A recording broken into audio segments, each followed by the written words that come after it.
Kisah Nabi Ilyas dan Ilyasa alaihissalam.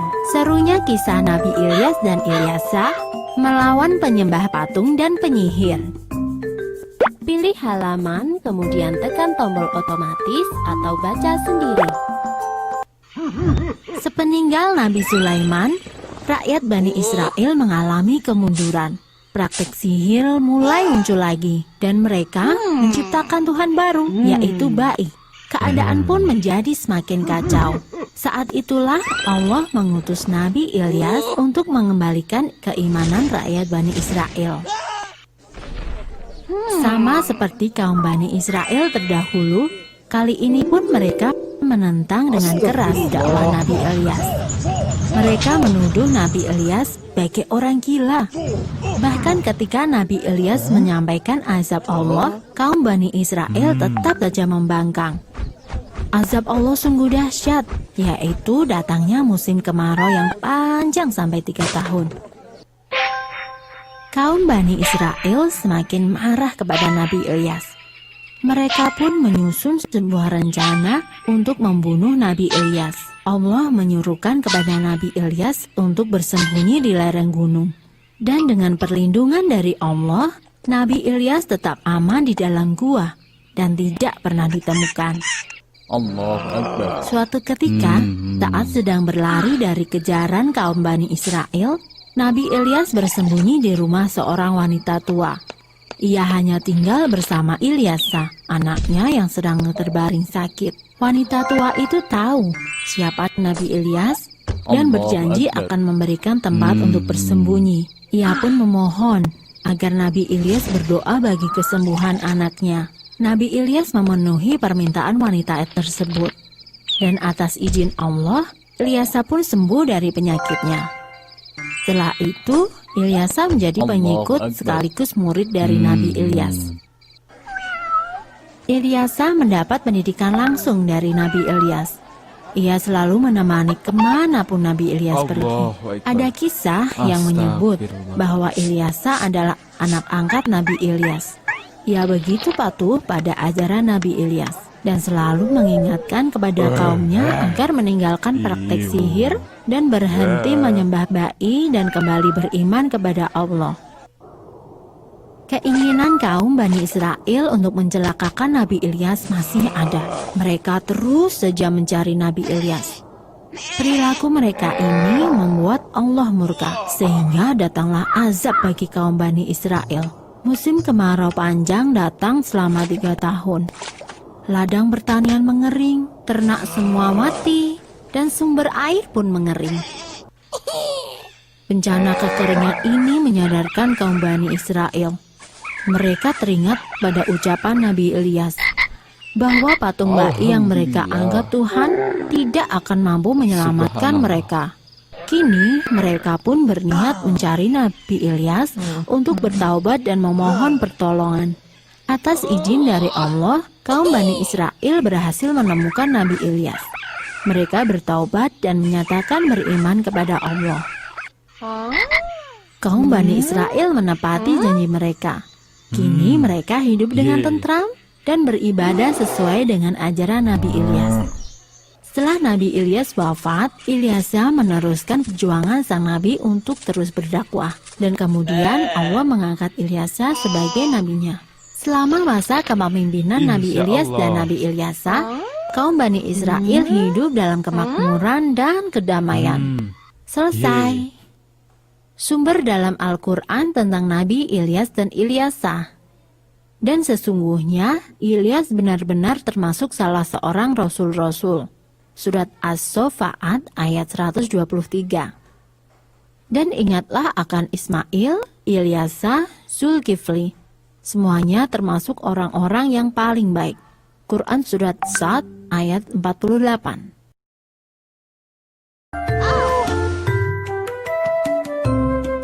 Kisah Nabi Yunus alaihi salam. Mari mengenal kisah-kisah Nabi dalam Al-Quran. Pilih halaman, kemudian tekan tombol otomatis atau baca sendiri. Negeri Ninawa dikaruniai berkah yang luar biasa oleh Allah. Mereka hidup dalam kecukupan dan kemakmuran. Namun sayangnya, mereka sama buruknya dengan kaum Bani Israel. Mereka menyembah berhala dan selalu saja mengabaikan dakwah Nabi Yunus, nabi yang diutus untuk menyadarkan penduduk Ninawa. Nabi Yunus terus berdakwah bertahun-tahun lamanya, tetapi penduduk Masya Ninawa Allah. tetap tidak mau menerima ajaran Nabi Yunus. Bahkan mereka tidak takut terhadap ancaman azab atau siksaan dari Allah. Mereka tetap saja menyembah patung-patung dan benda-benda bertuah lainnya. Sikap membangkang penduduk Ninawa tersebut membuat Nabi Yunus marah. Hingga akhirnya Nabi Yunus memutuskan untuk hijrah ke negeri lain. Sebelum pergi, Nabi Yunus mengingatkan akan datangnya azab atau siksa dari Allah yang sangat pedih.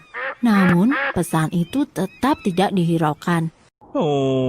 Sepeninggal Nabi Yunus, hukuman dari Allah benar-benar datang. Gelombang panas datang menerjang, sawah dan ladang mengering, sungai tak lagi terisi air, hujan tidak turun, dan di tengah-tengah bencana itu, barulah penduduk Ninawa sadar bahwa perkataan Nabi Yunus itu benar, bahwa Allah adalah Tuhan semesta alam dan tiada Tuhan selain Allah.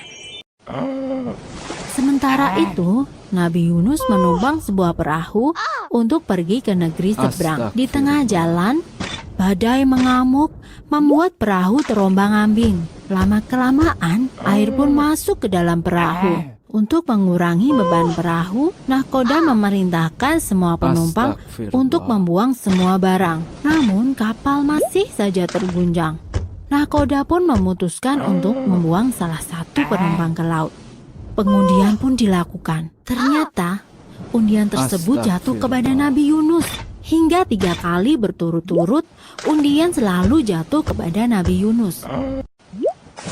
Nabi Yunus ikhlas jika dirinya harus dibuang ke laut untuk menyelamatkan kapal. Dan Nabi Yunus pun meloncat ke laut yang mengganas karena badai. Kemudian Allah memerintahkan ikan paus untuk menelan Nabi Yunus.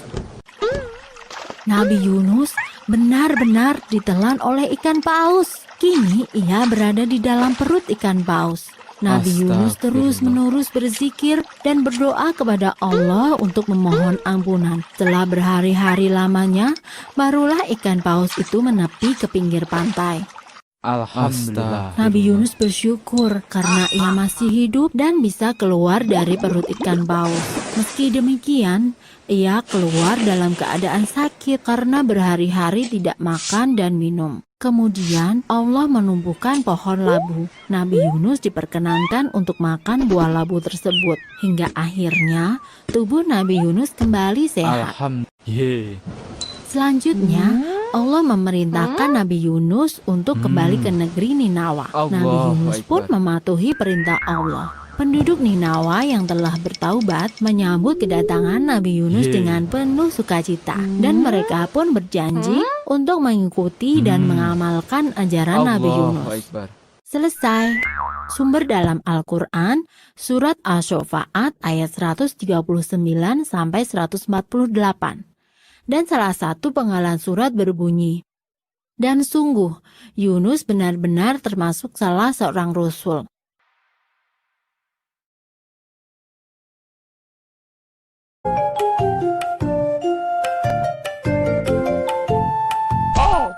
Kisah Nabi Zakaria alaihi salam. Serunya kisah Nabi Zakaria, ayah dari Nabi Yahya. Pilih halaman, kemudian tekan tombol otomatis atau baca sendiri.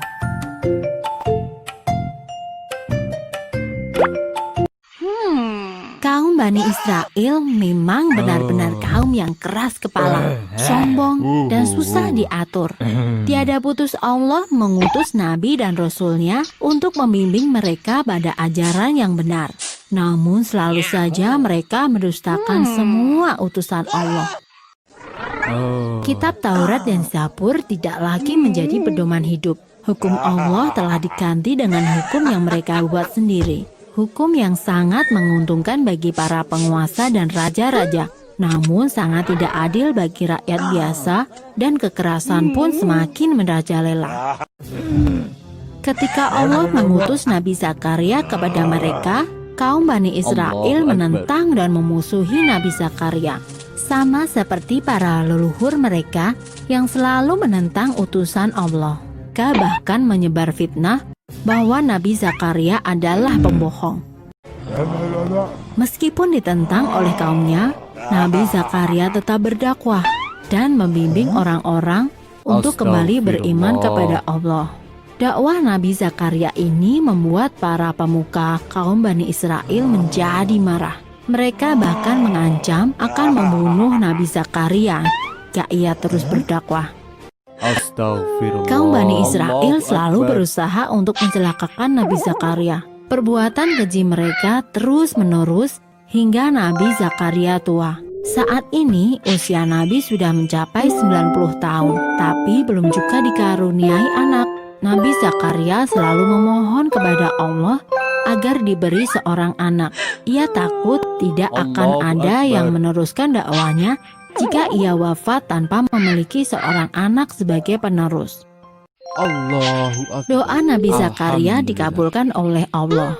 Suatu hari, ketika Nabi Zakaria sedang berada di dalam mihrab, malaikat Jibril datang menyampaikan wahyu. Wahai Zakaria, sesungguhnya Allah menggembirakanmu dengan kelahiran seorang putramu. Dialah Yahya. Allahu Akbar. Tiada yang mustahil bagi Allah. Saat itu usia Nabi Zakaria adalah 120 tahun dan usia istrinya adalah 98 tahun. Mereka sudah sangat tua. Mustahil untuk bisa mengandung seorang anak. Namun itulah kuasa Allah. Istri Nabi Zakaria mengandung di usia yang sudah tua. Kelahiran Yahya adalah sebuah bukti bahwa kekuasaan Allah tiada batas. Kelak, Yahya akan menjadi penerus Nabi Zakaria. Ia termasuk dalam golongan orang-orang saleh dan bertakwa. Selesai. Sumber dalam Al-Quran, Surat Maryam ayat 7. Ya Zakaria, sesungguhnya kami akan menggembirakan engkau dengan seorang putra namanya Yahya. Belum pernah kami jadikan baginya yang senama.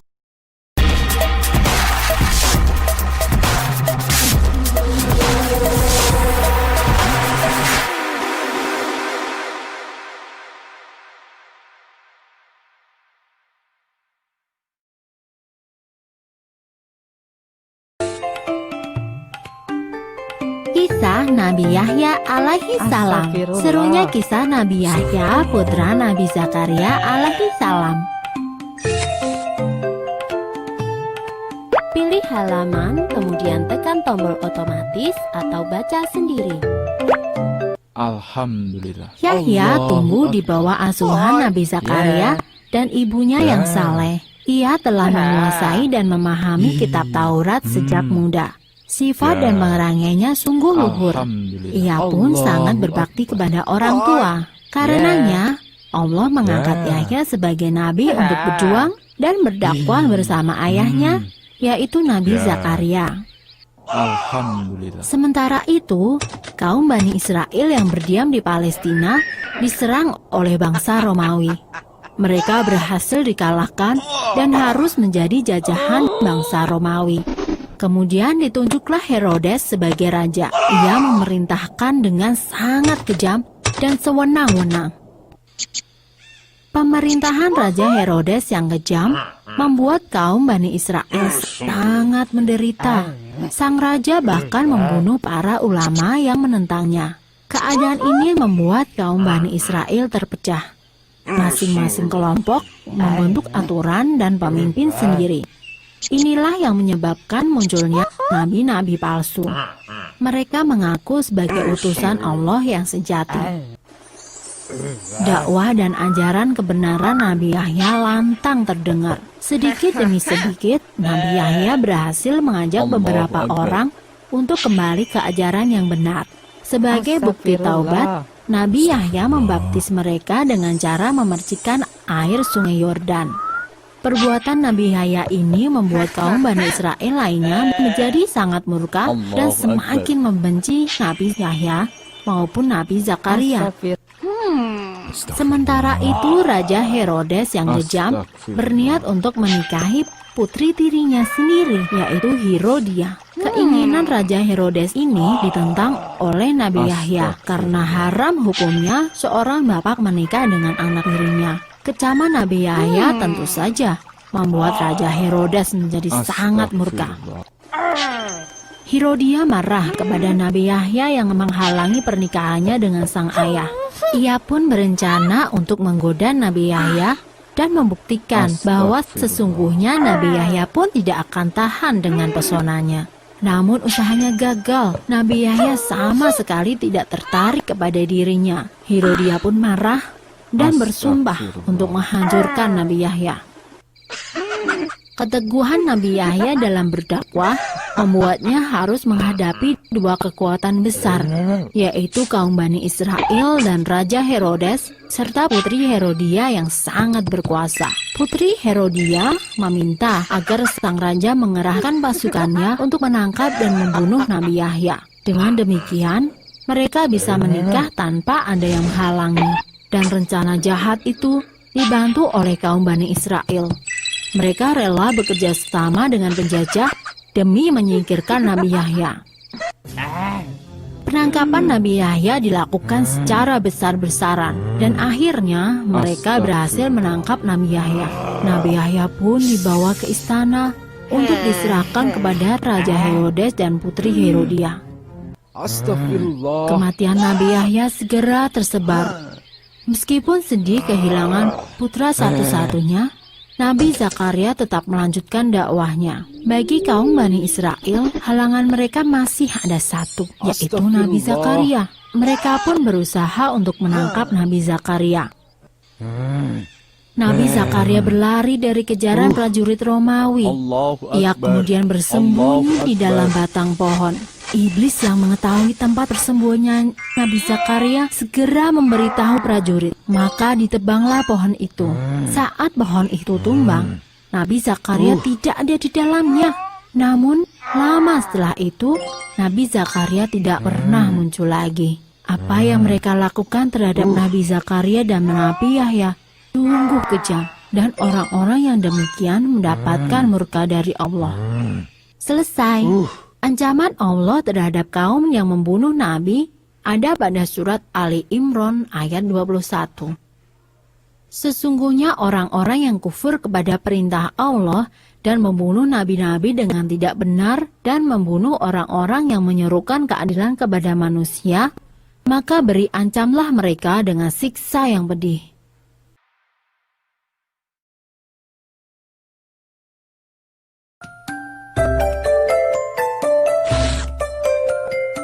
Kisah Nabi Isa alaihi salam, volume 1, Kelahiran Nabi Isa alaihi salam. Pilih halaman, kemudian tekan tombol otomatis atau baca sendiri. Maryam binti Imran adalah wanita suci dan saleh. Sejak dalam kandungan ibunya, ia telah dinazarkan untuk menjadi pelayan suci di Baitul Maqdis. Semasa kecil, Maryam mendapat didikan langsung dari Nabi Zakaria. Sungguh, Maryam adalah wanita yang sangat patuh dan luhur budinya. Subhanallah. Sebagai pelayan suci, tugas Maryam adalah mengambil air dari mata air yang terdapat di sebuah gua. Ketika itu, Allah mengutus malaikat Jibril untuk menemui Maryam. Maka turunlah malaikat Jibril dalam bentuk menyerupai laki-laki yang sempurna. Malaikat Jibril menjelaskan bahwa Maryam akan melahirkan seorang putra, yaitu Isa Al-Masih. Subhanallah. Ia adalah salah satu orang di antara orang-orang yang saleh. Maryam merasa bingung, bagaimana mungkin ia bisa hamil, sedangkan ia belum pernah menikah. Apa yang dikehendaki Allah pastilah terjadi. Maryam pun hamil, meskipun ia tidak pernah menikah. Orang yang pertama kali mengetahui kehamilan Maryam adalah Yusuf Al-Najjar, calon suaminya. Yusuf percaya bahwa kehamilan Maryam semata-mata kehendak Allah. Ia mengambil alih semua pekerjaan dan melindungi Maryam dari orang-orang yang menuduhnya wanita berdosa karena hamil tanpa pernah menikah. Ketika waktu melahirkan tiba, Maryam pergi ke An-Nasyiroh atau Nazaret, tempat kelahirannya yang jauh dari keramaian dan orang-orang. Kemudian dari Nazaret, Maryam pergi ke Bethlehem. Dalam perjalanan yang panjang itu, Maryam ditemani oleh Yusuf. Di bawah pohon kurma di Bethlehem, Maryam melahirkan putranya, ialah Isa Al-Masih. Maryam merasa sangat sedih saat memandang putranya. Bagaimana nanti ia menghadapi orang-orang yang terus mencela dirinya? Malaikat Jibril pun datang dan berpesan jika Maryam bertemu orang-orang, maka ia harus diam dan tidak berbicara apapun. Demikianlah cara Allah melindungi Maryam. Makanan dan minuman bagi Maryam pun telah disediakan, berupa buah kurma dan air bersih untuk minum. Ketika Maryam dicela, Allah memberikan mukjizat pada Isa yang masih bayi, yaitu kemampuan berbicara. Isa berkata, "Sesungguhnya aku ini adalah hamba Allah. Dia memberikanku Alkitab dan dia menjadikan aku seorang nabi." Ucapan Isa menjadi pembelaan bagi ibunya bahwa Maryam adalah wanita suci dan saleh. Berita tentang Isa yang kelak akan menjadi seorang nabi segera tersebar. Kaum Bani Israel merasa tidak suka dengan kabar tersebut. Mereka segera menghadap ke Raja Herodes dan menghasutnya untuk membunuh Isa. Menurut mereka, kekuasaan Raja Herodes akan runtuh jika Isa tetap hidup. Raja Herodes terhasut oleh kaum Bani Israel. Ia pun segera memerintahkan untuk membunuh semua anak kecil yang berusia 2 tahun. Perintah Raja Herodes segera tersebar ke seluruh penjuru negeri. Hampir semua anak berusia 2 tahun sudah terbunuh. Sebelum itu terjadi pada Isa, Yusuf mengajak Maryam untuk pergi ke Mesir dan bersembunyi di sana sampai keadaan kembali tenang. Di Mesir, Maryam dan Isa tinggal di daerah bernama Ain Syam. Mereka menempati sebuah rumah yang dibangun oleh seorang saudagar kaya yang sangat baik hati. Di Mesirlah Nabi Isa tumbuh dan menghabiskan masa kecilnya di bawah asuhan ibundanya. Selesai. Sumber dalam Al-Quran terdapat dalam surat Maryam ayat 45, yang artinya, "Ingatlah ketika malaikat berkata, 'Hai Maryam, sesungguhnya Allah menggembirakan kamu dengan kelahiran seorang putra yang diciptakan dengan kalimat yang datang daripadanya. Namanya Al-Masih, Isa putra Maryam, seorang terkemuka di dunia dan di akhirat, dan termasuk orang-orang yang didekatkan kepada Allah.'"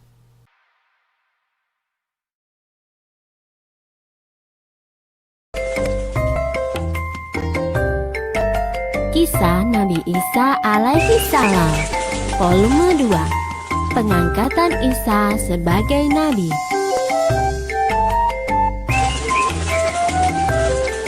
Pilih halaman, kemudian tekan tombol otomatis atau baca sendiri. Sejak kecil, Isa sudah dikaruniai berbagai macam mukjizat oleh Allah. Ketika Isa sudah mulai bersekolah, Isa seringkali membuat para guru kewalahan dalam menjawab segala macam pertanyaannya. Isa sangatlah cerdas, melebihi para guru di sekolahnya.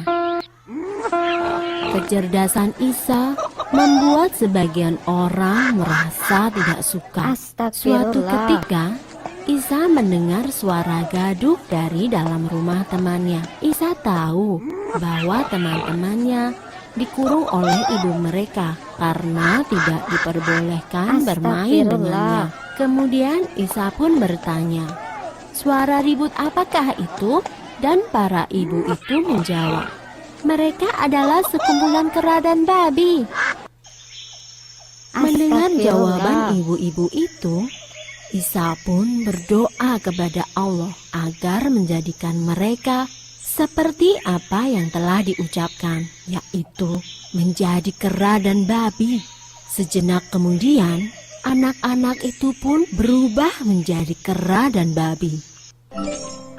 Isa tinggal selama 12 tahun di Mesir bersama ibunya dan juga Yusuf Al-Najjar. Kemudian mereka pun kembali ke Palestina dan tinggal di daerah Nazaret. Ketika Isa berumur 30 tahun, Allah mengangkatnya sebagai nabi. Dialah nabi terakhir bagi kaum Bani Israel setelah Nabi Zakaria dan Nabi Yahya dibunuh oleh pasukan Raja Herodes yang bersekutu dengan kaum Bani Israel.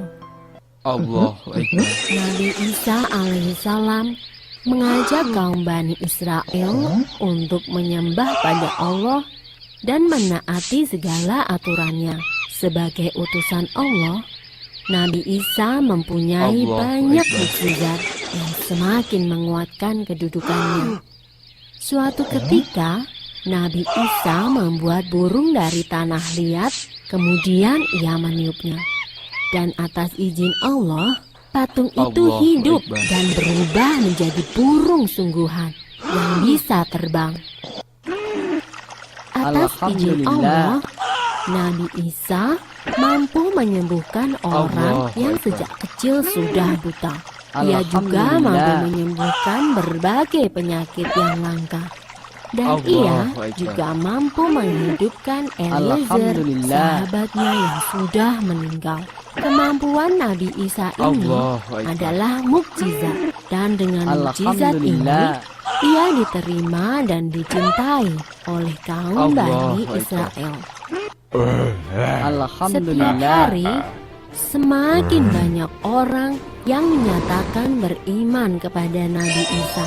Meskipun demikian, sebagian besar kaum Bani Israel masih tetap sesat dan tidak mau bertaubat. Mereka yang merasa tidak suka pada Nabi Isa berkumpul dan mencari sebuah cara agar Nabi Isa menghentikan dakwahnya dan bergabung dengan di pihak mereka untuk menciptakan pemerintahan yang kuat.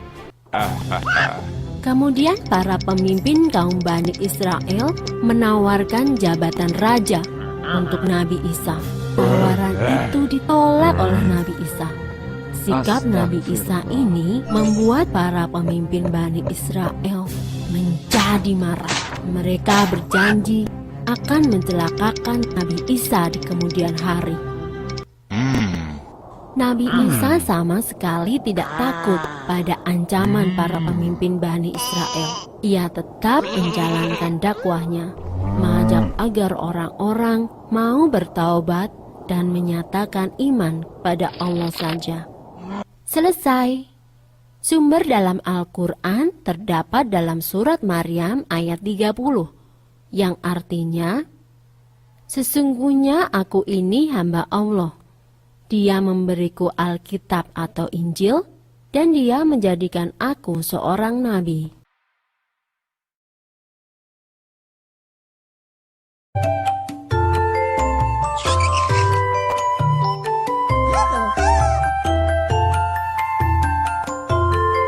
Kisah Nabi Isa alaihissalam, volume 3. Perjuangan Nabi Isa alaihissalam. Pilih halaman, kemudian tekan tombol otomatis atau baca sendiri. Semakin lama, Nabi Isa semakin disukai oleh orang-orang. Para pemimpin Bani Israel semakin tidak suka terhadap Nabi Isa. Mereka kemudian menyusun sebuah rencana untuk memfitnah Nabi Isa. Mereka selalu mengawasi Subhanallah. Nabi Isa dan mencari waktu yang tepat untuk menjalankan rencana. Mereka menyebarkan fitnah bahwa Nabi Isa sebenarnya hanyalah penyihir. Tidak hanya itu, mereka juga mengungkit kisah Maryam yang hamil tanpa seorang suami. Bagaimana mungkin anak yang lahir dari wanita yang tidak baik bisa menjadi nabi utusan Allah? Masya Allah. Fitnah tentang Maryam dan Nabi Isa segera menyebar. Semakin lama, orang-orang semakin keras menentang Nabi Isa dan mencaci maki Nabi Isa. Hal ini membuat Maryam menjadi sedih. Masya Allah. Astagfirullah. Nabi Isa berdoa kepada Allah dan meminta kepadanya untuk mengutuk orang-orang yang menghina ibunya. Seketika itu, para penyebar fitnah berubah menjadi babi. Sekali lagi, Nabi Isa membuktikan kenabiannya. Dan fitnah tentang dirinya dan ibunya pun berangsur-angsur mereda. Rencana untuk memfitnah Nabi Isa ternyata tidak berhasil. Kaum Bani Israel segera mencari cara lain. Mereka pun mendatangi seorang hakim yang sangat berkuasa, yaitu Pilatus Al-Nabi. Mereka menyebarkan berita palsu bahwa Nabi Isa saat ini sedang menghasut orang-orang untuk meruntuhkan kekuasaan sang hakim dan ingin menjadi seorang raja. Mendengar bahwa kedudukannya terancam, sang hakim memerintahkan untuk menangkap dan menghukum Nabi Isa. Nabi Isa mendengar tentang perintah penangkapan dirinya. Saat itu, ia Alhamdulillah. juga menerima wahyu dari Allah bahwa tugasnya sebagai nabi akan segera berakhir. Maka Nabi Isa pun mengumpulkan murid-muridnya dan melakukan perjamuan terakhir. Nabi Isa melayani semua muridnya dengan perlakuan khusus.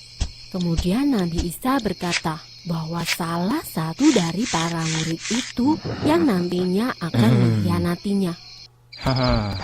Apa yang dikatakan Nabi Isa memang benar. Salah seorang muridnya mengkhianatinya. Ia adalah Yahuda Iskariot. Ia memberikan informasi di mana Nabi Isa bersembunyi kepada tentara sang hakim. Hanya demi uang yang tidak banyak, Yahuda menerima uang itu dengan sukacita. Allahu Akbar. Allah berkehendak untuk menyelamatkan Nabi Isa. Sebelum para prajurit menemukan tempat persembunyian Nabi Isa, Allah telah merubah wajah seorang pemuda menjadi mirip dengan wajah Nabi Isa. Allahu Dan Akbar. kemudian pemuda itu ditangkap oleh para prajurit. Allahu Akbar. Pemuda yang wajahnya mirip itu adalah Yahuda. Ia ditangkap sebagai pengganti Nabi Isa. Dan ia pula yang dihukum dan disalib. Allah telah menyelamatkan dan mengangkat Nabi Isa ke surga. Selesai. Allahu Akbar. Sumber dalam Al-Quran terdapat dalam surat An-Nisa ayat 157 yang artinya, dan karena ucapan mereka, sesungguhnya kami telah membunuh Al-Masih, Isa putra Maryam, Rasul Allah. Padahal mereka tidak membunuhnya dan tidak pula menyalibnya. Tetapi yang mereka bunuh ialah orang yang diserupakan dengan Isa bagi mereka. Sesungguhnya orang-orang yang berselisih paham tentang pembunuhan Isa benar-benar dalam keraguan-raguan tentang yang dibunuh itu. Mereka tidak mempunyai keyakinan tentang siapa yang dibunuh itu, kecuali mengikuti persangkaan belaka. Mereka tidak pula yakin bahwa yang mereka bunuh itu adalah Isa. Kemudian dalam surat An-Nisa ayat 158 yang artinya, tetapi yang sebenarnya Allah telah mengangkat Isa kepadanya, dan adalah Allah Maha Perkasa, lagi Maha Bijaksana.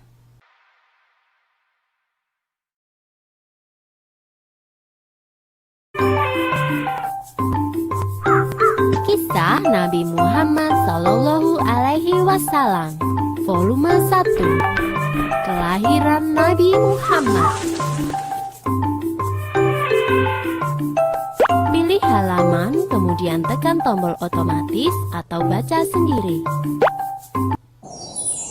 Mekah yang semula hanya ditinggali oleh Hajar dan Nabi Ismail, seiring dengan berjalannya waktu, berubah menjadi sebuah negeri yang besar. Berkat doa Nabi Ibrahim, negeri itu sungguh mendapatkan berkah dari Allah. Masyarakatnya hidup dalam kecukupan dan sejahtera. Beribu-ribu tahun kemudian, Mekah berubah menjadi negeri yang sangat kejam. Sebagian besar masyarakatnya mulai melupakan ajaran agama yang benar dan berganti menyembah berhala-berhala yang mereka ciptakan sendiri. Di antaranya adalah Saman, Watan, Nusyun, dan masih banyak lainnya. Semua itu adalah Tuhan yang mereka ciptakan dari batu, kayu, ataupun logam. Bukan hanya Tuhan mereka saja yang berubah, sifat dan perilaku masyarakatnya pun juga berubah. Kaum Quraisy yang secara turun-menurun menguasai Mekah dan Ka'bah mulai membentuk kelompok masing-masing. Mereka sangat berkuasa dan kaya raya. Namun kekayaan itu mereka dapatkan dengan cara yang tidak halal. Merampok, memeras rakyat kecil, berjudi, curang dalam berdagang, dan perbudakan yang sangat kejam. Kaum Quraisy menganggap harta adalah segalanya. Bagi yang memiliki harta paling banyak, dialah yang akan menjadi pemimpin. Demi mencapai kehormatan dan kedudukan, mereka menghalalkan segala cara. Karena itu pula, mereka seringkali terlibat dalam perselisihan dan kadang-kadang menimbulkan perang antar saudara. Zaman di mana kaum Quraisy hidup dengan cara yang kejam disebut zaman jahiliyah. Pada zaman itu, ada seorang wanita soleh bernama Aminah. Suaminya bernama Abdullah. Pada saat Aminah mengandung, sang suami jatuh sakit dan akhirnya pun meninggal dunia. Aminah merasa sangat sedih karena harus hidup sendirian. Pada suatu malam, ia bermimpi melihat bulan jatuh ke pangkuannya. Menurut ahli tafsir mimpi, kelak anak yang dikandung oleh Aminah akan menjadi orang yang dihormati. Mekah dan Ka'bah semakin ramai dan berkembang. Orang dari segala penjuru selalu berkunjung ke Mekah untuk beribadah dan juga berdagang. Kemajuan Mekah membuat Abraha, seorang gubernur di Yaman, merasa kesal. Ia telah membuat rumah ibadat yang jauh lebih besar dan lebih megah daripada Ka'bah. Namun, tidak ada satupun orang yang mau beribadah ke Yaman.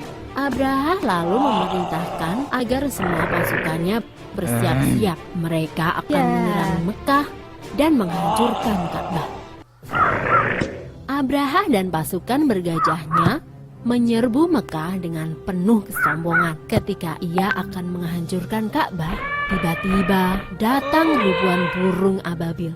Burung-burung itu membawa batu-batu berapi dari neraka. Kemudian batu-batu itu dilemparkan ke arah pasukan gajah Abraha. Dalam sekejap mata, pasukan Abraha berhasil dikalahkan dan Ka'bah pun dapat diselamatkan. Tahun itu kemudian disebut dengan Tahun Gajah. Pada Tahun Gajah itu pula, Aminah melahirkan putranya. Ia memberikan nama Muhammad, sebuah nama yang tidak lazim untuk anak-anak kaum Quraisy. Ialah Nabi Muhammad, nabi terakhir yang diutus oleh Allah. Ia dilahirkan pada hari Senin 12 Rabiul Awal tahun gajah. Selesai.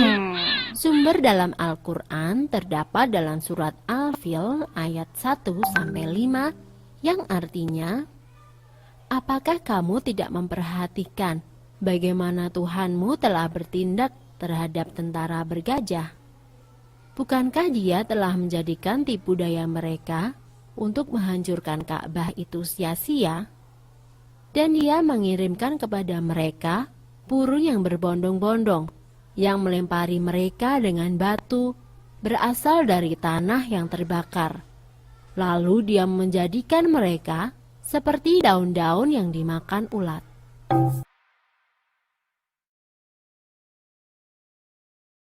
Allahu Akbar.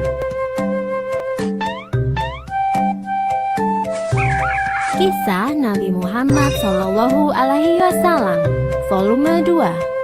Masa kecil Nabi Muhammad. Allahu Akbar. Pilih halaman, kemudian tekan tombol otomatis atau baca sendiri. Nabi Muhammad dilahirkan 12 Rabiul Awal tahun gajah. Ibundanya bernama Aminah binti Wahab dan ayahnya adalah Abdullah bin Abdul Muthalib. Keduanya berasal dari keluarga yang terpandang dan dihormati oleh kaum Quraisy. Nabi Muhammad berasal dari keturunan Nabi Ismail alaihissalam. Namun sayangnya, Nabi Muhammad dilahirkan dalam keadaan karena ayahnya sudah meninggal sebelum ia dilahirkan. Sesuai dengan tradisi, setiap bayi yang lahir akan dititipkan pada wanita padang pasir untuk diasuh dan disusui. Maka, setelah 3 hari dari kelahirannya, Nabi Muhammad dititipkan kepada Suwaibah. Dan setelah itu diasuh oleh Halimah Sa'diyah. Nabi Muhammad diasuh oleh ibu susu hingga usianya 2 tahun. Ketika Nabi Muhammad berusia 6 tahun, ia diajak oleh ibunya berziarah ke makam sang ayah di daerah Yasrib. Sepulang dari berziarah, tiba-tiba saja ibunda Nabi jatuh sakit dan akhirnya meninggal dunia. Ibunda Nabi dikuburkan di daerah Abwa, sebelah selatan Yasrib. Astagfirullah. Setelah sang ibu meninggal, Nabi Muhammad tinggal bersama kakeknya, yaitu Abdul Muthalib. Ia adalah seorang pemimpin Quraisy yang sangat dihormati. Namun, Nabi Muhammad tidak tinggal lama bersama sang kakek. Sekitar 2 tahun kemudian, sang kakek meninggal dunia. Setelah sang kakek meninggal, Nabi Muhammad diasuh oleh pamannya, yaitu Abu Thalib. Meskipun bukan keluarga kaya, Abu Thalib mengasuh Nabi Muhammad dengan baik. Nabi pun tumbuh dengan sifat-sifat yang terpuji. Ia sangat rajin, cerdas, dan selalu dapat dipercaya. Sejak kecil, Nabi Muhammad sudah terbiasa menggembalakan domba milik sang paman. Ia juga menawarkan jasa untuk menggembalakan domba kepada penduduk Quraisy. Karena sifat Nabi yang dapat dipercaya, banyak orang-orang yang menitipkan ternaknya. Demikianlah, Nabi sudah terbiasa bekerja sejak ia masih kecil. Ketika usia Nabi menginjak 12 tahun, ia turut serta dalam rombongan khalifah dagang. Ia dan pamannya dalam perjalanan menuju ke Syam. Ketika sampai di Busro, mereka bertemu dengan seorang pendeta Bukhairah. Pendeta itu berpesan agar Abu Thalib menjaga Muhammad baik-baik. Ia khawatir jika bangsa Yahudi mengetahui keberadaan Muhammad, mereka akan berusaha untuk mencelakakannya.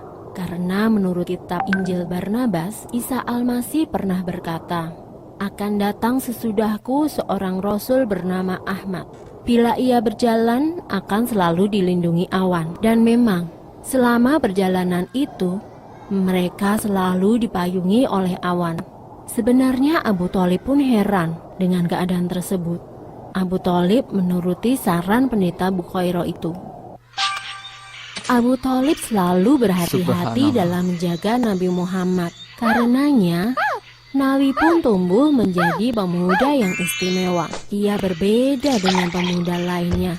Ia tidak pernah makan bangkai, minum khamar atau alkohol, berjudi, berdusta, dan perbuatan buruk lainnya. Subhanallah. Di tengah masyarakat Quraisy, Nabi Muhammad mendapat julukan Al-Amin, yang artinya dapat dipercaya.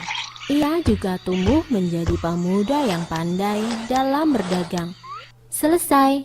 Sumber dalam Al-Quran terdapat dalam surat Asy-Syaff ayat 6, yang artinya, dan ingatlah ketika Isa ibnu Maryam berkata, "Hai Bani Israel, sesungguhnya aku adalah utusan Allah kepadamu, membenarkan kitab sebelumku yaitu Taurat, dan memberi kabar gembira dengan datangnya seorang Rasul yang akan datang sesudahku, yang namanya Ahmad atau Muhammad." Maka tatkala Rasul itu datang kepada mereka dengan membawa bukti-bukti yang nyata, mereka berkata, "Ini adalah sihir yang nyata."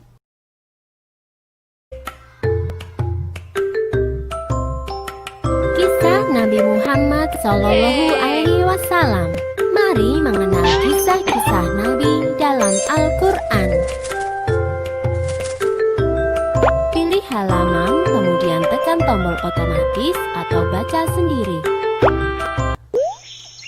Muhammad adalah sosok yang amat mulia. Ia Alhamdulillah. memiliki akhlak yang tinggi, rendah hati, sederhana, dan sangat jujur. Karena kejujurannya ini, ia dijuluki Al-Amin, yang artinya dapat dipercaya. Alhamdulillah. Suatu hari, Abu Thalib, paman Muhammad, mendatangi seorang pedagang wanita yang sangat kaya raya. Pedagang itu adalah Khadijah. Abu Thalib meminta kepada Khadijah untuk Alhamdulillah. menerima keponakannya sebagai pekerja. Khadijah sangat gembira menerima Muhammad sebagai pekerjanya.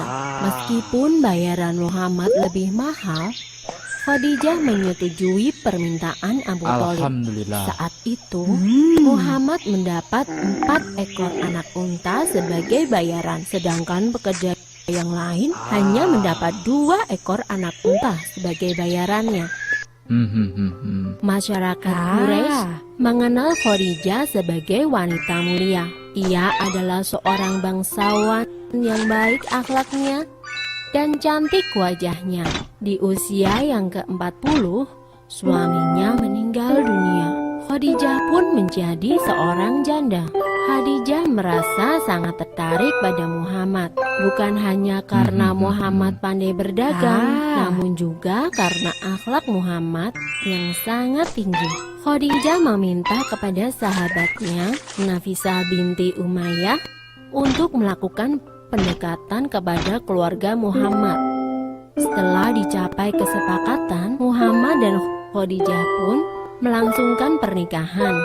Saat itu, Muhammad berusia 25 tahun. Kehidupan mereka sangat bahagia. Dan perdagangan mereka pun semakin maju. Sekitar 10 tahun setelah Muhammad menikah, terjadi banjir besar yang melanda Mekah.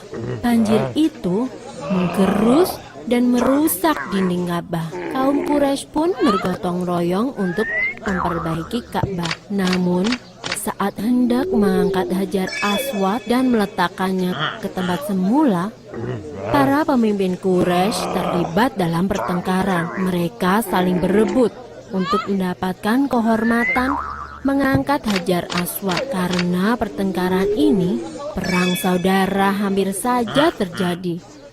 Para pemimpin saling bersekutu dan bersiap untuk perang. Abu Umayyah bin Al-Mughirah, salah satu orang terpandang di Quraisy, berkata bahwa urusan Hajar Aswad ini akan diserahkan Ya. kepada orang yang pertama kali memasuki pintu syurga esok hari. Dan Allah menentukan bahwa Muhammadlah orangnya.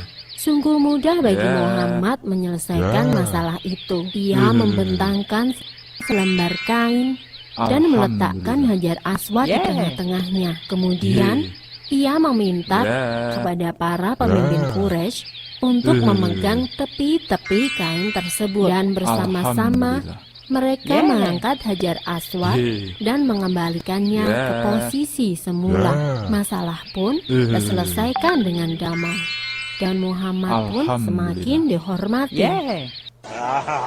Kaum Quraisy tidak berbeda dengan kaum-kaum sebelumnya.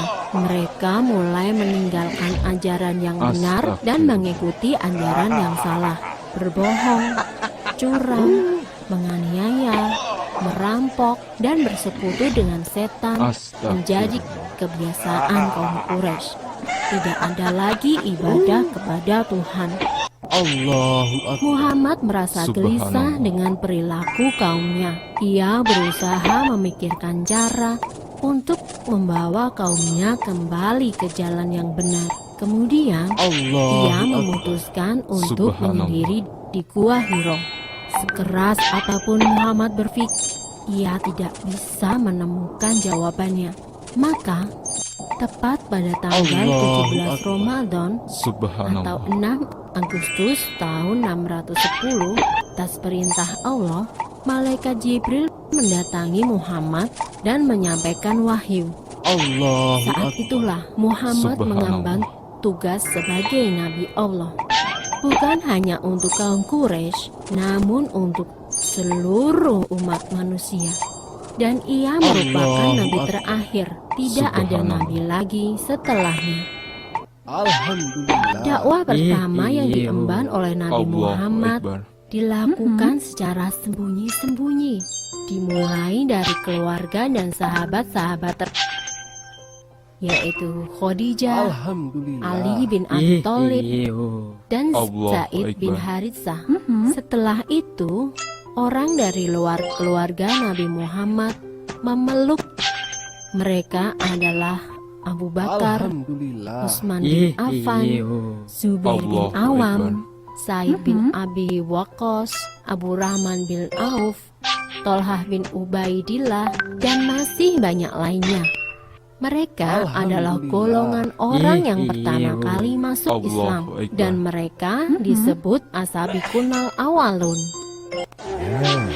Selama 3 tahun berdakwah sembunyi-sembunyi, pengikut Nabi Muhammad terus bertambah.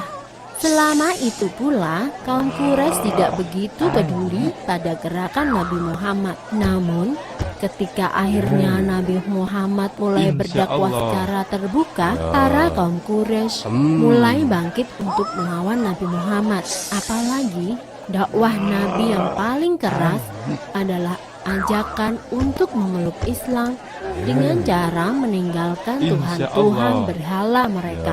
Dan mulai saat itulah dakwah Nabi Muhammad mulai mendapatkan tantangan dan berbagai macam halangan serta perlawanan yang sengit dari kaum Quraisy. Selesai, di gua inilah wahyu pertama yang berupa ayat 1-5 surat Al-Alaq disampaikan oleh malaikat Jibril kepada Rasulullah, yang artinya, bacalah dengan menyebut nama Tuhanmu yang menciptakan. Dia telah menciptakan manusia dari segumpal darah. Bacalah, dan Tuhanmulah yang paling pemurah, yang mengajari manusia dengan perantaraan kalam atau pena. Dia mengajarkan kepada manusia apa yang tidak diketahuinya. Kisah Nabi Muhammad Shallallahu Alaihi Wasallam. Mari mengenal kisah-kisah Nabi dalam Al-Quran. Pilih halaman, kemudian tekan tombol otomatis atau baca sendiri. Kaum Quraisy menggunakan berbagai macam cara untuk melawan Nabi Muhammad. Al-Quran yang disampaikan oleh Nabi Muhammad mereka anggap sebagai syair biasa, sehingga mereka meminta pada Abu Sufyan bin Al-Harith untuk membuat syair tandingan. Tentu saja, syair buatan manusia tidak akan bisa mengalahkan Al-Quran. Gagal dengan rencana pertama, kaum Quraisy melaksanakan rencana kedua. Mereka mulai menakut-nakuti, bahkan menyiksa para pengikut Nabi Muhammad. Allahu Akbar. Meskipun sangat membenci Nabi Muhammad, kaum Quraisy mengganggu Nabi Allahu Muhammad Akbar. secara langsung. Itu karena sang Nabi berasal dari salah satu kabilah terpandang. Allahu Akbar. Namun, lain halnya dengan Abu Jahal. Ia adalah paman Nabi Muhammad dan ia sangat Allahu Akbar. membenci Nabi Muhammad. Suatu hari, ia membawa sebuah batu yang sangat besar dan Allahu bermaksud untuk membunuh Nabi. Ketika itu, Nabi Muhammad sedang sholat di Masjidil Haram. Allahu Namun, saat hendak melempar batu, tiba-tiba saja Abu Jahal melihat seekor Allahu unta Akbar. raksasa yang sangat buas. Unta itu seakan hendak menyerang Abu Jahal, dan Allahu Abu Akbar. Jahal pun segera pergi karena ketakutan. Percobaan pembunuhan kepada Nabi Muhammad Masya selalu Allah. dilakukan secara diam-diam. Astagfirullah. Setelah Abu Jahal gagal, kini giliran Abu Lahab yang bertindak. Ia mencoba Masya Allah. membunuh Nabi dengan cara Astagfirullah. menjerat leher Nabi menggunakan sebuah selendang. Saat itu muncullah Abu Bakar. Masya Ia Allah. segera mendorong Abu Lahab dan Astagfirullah. melepaskan belitan selendang itu dari leher Nabi Muhammad. Kali lagi Nabi Muhammad Masya Allah. berhasil selamat. Astagfirullah. Namun sebagai akibatnya Abu Bakar menjadi sasaran kemarahan Abu Lahab. Masya Allah. Pada tahun 10 kenabian Nabi Muhammad, dua tokoh besar Quraisy memeluk Islam. Mereka adalah Hamzah bin Abdul Muthalib dan Umar bin Khattab. Dengan masuknya kedua tokoh ini, kekuatan kaum Quraisy semakin berkurang dan kaum muslimin, para pengikut Nabi, semakin berani melakukan sholat di depan Ka'bah. Namun, sikap kejam kaum Quraisy tidak berhenti sampai di sini.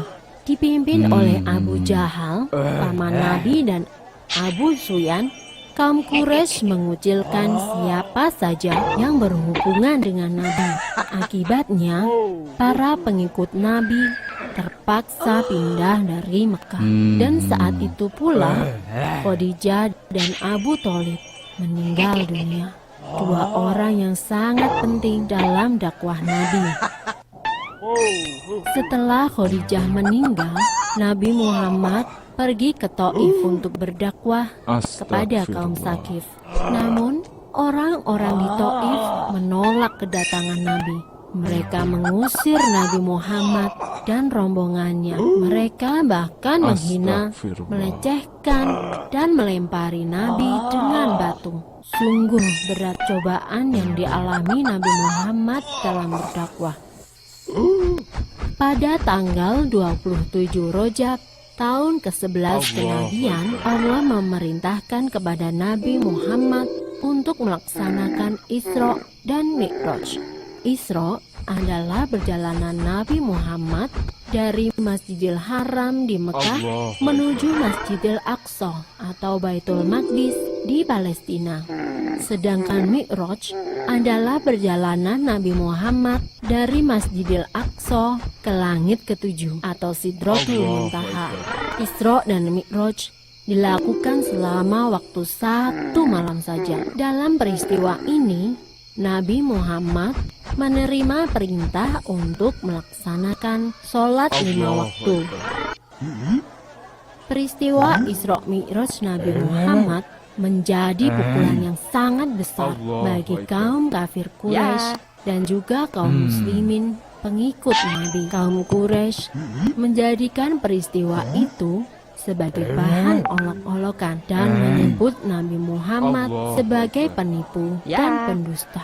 Mana mungkin bisa melakukan perjalanan dari Mekah ke Palestina hanya dalam waktu 1 malam. Ada beberapa pengikut Allah Nabi Akbar. yang terhasut Ya. oleh kaum Quraisy. Hmm. Mereka menyatakan keluar dari Islam karena tidak percaya pada peristiwa Isra Mi'raj yang dialami oleh Nabi Allah Muhammad. Akbar. Astagfirullah. Keadaan kota Mekah tidak lagi aman bagi Nabi Muhammad. Beliau pun berencana untuk hijrah ke kota Yatsrib. Namun Astagfirullah. rencana hijrah Nabi diketahui oleh kaum Quraisy. Mereka pun membentuk pasukan untuk membunuh Nabi sebelum ia berhasil hijrah ke Yatsrib. Astagfirullah. Dalam pelariannya, Nabi Muhammad dan para sahabat bersembunyi di Gua Sur. Allah berkehendak untuk menyelamatkan Nabi Muhammad. Dibuatnya sebuah sarang laba-laba di mulut gua dan sarang burung merpati yang sedang mengeram. Pasukan Quraisy berhenti di depan Gua Sur. Astagfirullah. Namun, mereka melewatkannya begitu saja. Menurut mereka, tidak mungkin Nabi bersembunyi di dalam gua tanpa merusak sarang laba-laba dan burung merpati. Allahu Akbar. Nabi Muhammad tiba di Yatsrib dengan selamat. Kaum muslimin di kota ini menyatakan sanggup untuk melindungi Nabi Muhammad. Allahu Dan Akbar. selanjutnya, kota Yatsrib berubah nama Allahu menjadi Madinah, yang artinya kota Nabi. Allahu Akbar. Selama Nabi tinggal di Madinah, Allahu sempat Akbar. terjadi beberapa peperangan melawan kaum Allahu Quraisy Akbar. yang terus saja mengejar Nabi Muhammad. Allahu Namun, Akbar. berkat perlindungan Allah, kaum muslimin di Allahu Madinah semakin kuat.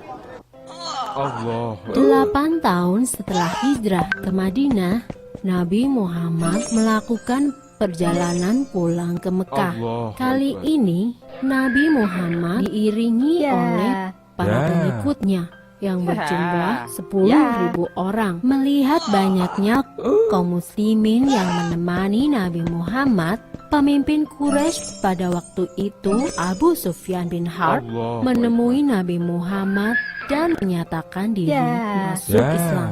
Setelah itu, hampir semua kaum Quraisy menyatakan diri masuk Islam. Dengan demikian, kota Mekah dapat ditaklukkan tanpa perlu ada Allahu peperangan Akbar. dan pertumpahan darah. Ya. Setelah Mekah berhasil dikuasai tanpa peperangan, langkah pertama yang dilakukan oleh Nabi Muhammad adalah membersihkan Ka'bah dari berhala-berhala.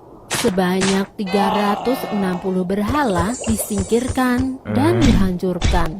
Tak lama kemudian, para pemimpin dari seluruh penjuru tanah Arab menyatakan diri untuk masuk Islam dan tunduk pada peraturan Islam. Orang-orang tiada henti menemui Nabi Muhammad dan menyatakan imannya. Peristiwa ini membuat Nabi Muhammad menyadari bahwa tugasnya hampir berakhir. Kemudian beliau beserta 100.000 kaum muslimin mengerjakan haji wada atau haji penghabisan. Ketika Nabi berada di padang Arafah, turunlah surat Al-Maidah ayat 3. Itulah wahyu terakhir yang diterima oleh Nabi Muhammad. Dan pada tanggal 12 Rabiul Awal tahun Hijriah, Nabi Muhammad wafat. Pesan terakhir Nabi Muhammad adalah, kutinggalkan untuk kamu 2 perkara. Tidaklah kamu akan tersesat selama-lamanya selama kamu berpegang pada 2 hal, yaitu Kitabullah atau Al-Quran dan Sunnah Rasulnya. Selesai. Wahyu terakhir yang diterima oleh Nabi Muhammad adalah surat Al-Maidah ayat 3. Pada hari ini telah kusempurnakan untuk kamu agamamu, dan telah kucukupkan kepadamu nikmatku, dan telah kuridhoi Islam menjadi agama bagimu.